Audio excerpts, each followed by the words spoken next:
Google threatens to remove news links in New Zealand over proposed legislation.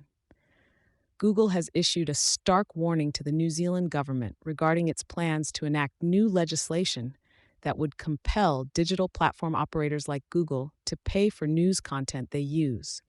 On Friday, Google announced that if the proposed bill is passed, it would lead to the tech titan ceasing to link to New Zealand news articles on its services, including Google Search and Google News. The contentious bill is a move by the New Zealand government to ensure that revenue generated from news content is fairly shared between the news media entities producing it and the digital platforms that distribute it. While the legislation is still under review with potential amendments on the horizon, Google's New Zealand country director, Caroline Rainsford, has emphasized the impact it would have on the company's operations and its collaborations with local news organizations.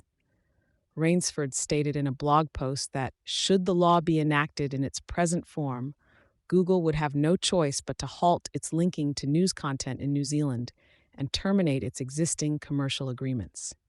She conveyed Google's concerns that the proposed legislation contradicts the principles of an open internet, potentially harms smaller publishers, and introduces significant business risks due to unbounded financial liabilities. New Zealand's Minister for Media and Communications, Paul Goldsmith, has acknowledged Google's concern while confirming that the government is still in a consultation phase over the bill. Goldsmith pointed out that discussions with Google would continue as the government considers varying perspectives within the sector. In light of the situation, it is worth noting that the Australian government passed similar legislation in 2021, known as the News Media Bargaining Code, which compelled tech companies to strike deals with media publishers for use of their content. A 2022 review found the Australian law to be largely effective.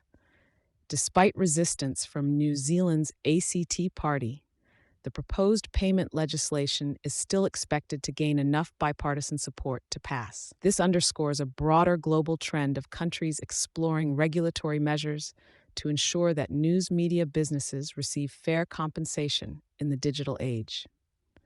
How the New Zealand government will respond to Google's latest declaration remains to be closely observed, as the debate over the balance between fair remuneration for content producers and maintaining a free and open internet environment continues.